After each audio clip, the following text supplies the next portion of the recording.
Sean. Nice to see you. Hey, how's it going? Thanks for coming out. Yeah. So, how was that? Well, other than the amp conking out for about 3 minutes, it was okay. Oh, really? Yeah. It heated up. It's pretty hot today, so the fan in the back stopped working, so we kind of warmed her up a little bit, but it was good. Good crowd, good day.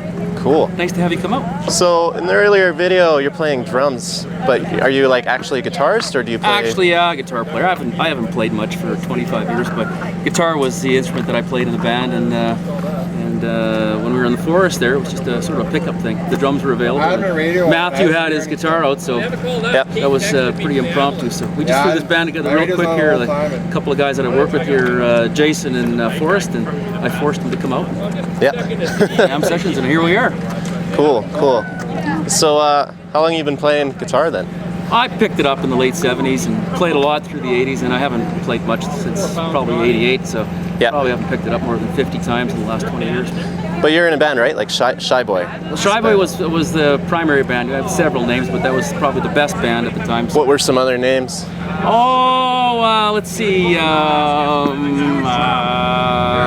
We had a variety of names. We played different venues in northern Saskatchewan, so we had different names for the different style of bands. There was musicians that we play. Some are country, and some are country rock, and some are hard rock, and some are more blues influenced. So I usually just got together with those individuals, and we went out and rocked some of the bars and played New Year's Eve and dances and cabarets and that kind of thing. So. Cool.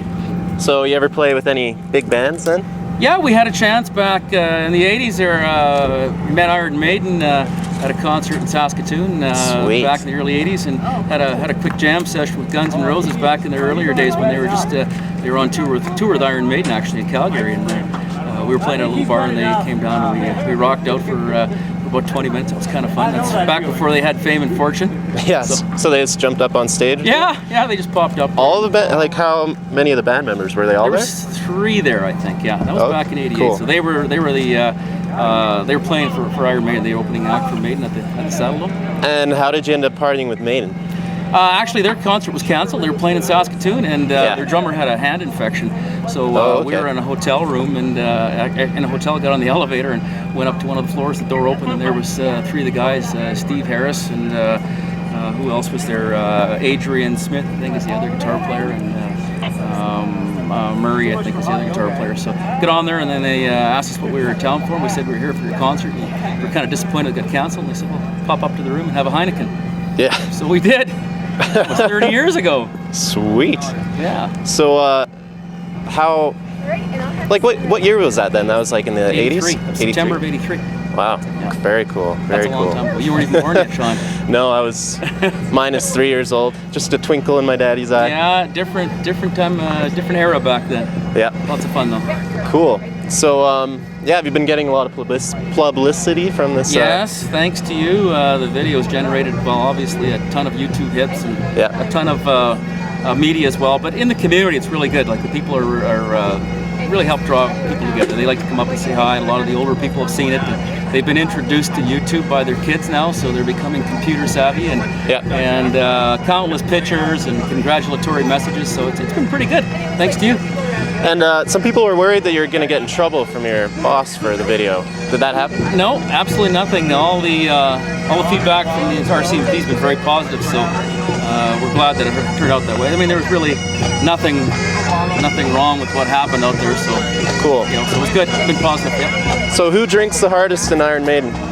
Oh, jeez. I don't think any of them did. They were all pretty good. They were quick there, and then the next night, like they had to pack up and go. So their stage was all set up and everything at the old Saskatoon Arena. So did they have Bruce Dickinson, at the time? Yeah, he was there. Very cool. I don't think he was there. I mean, I'm trying to remember who was actually. I don't think Dickinson was there, but he was. He'd been in the band. He was in the for a couple band. Years. Yeah, I think he started in '82 or something. So. Cool. Yeah.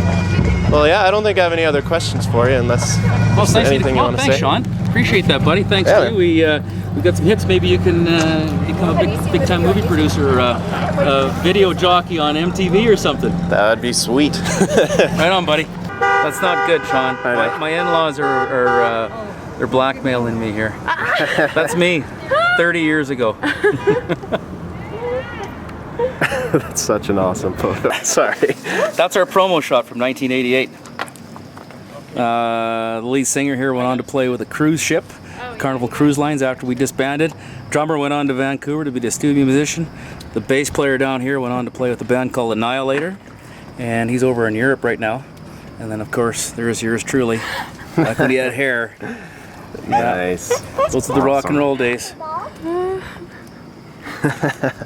There's a couple of live action pictures we're taking, some of the bars back then. And there's another one. That was a typical 80s bar. That's nuts. That's so nuts. Epic.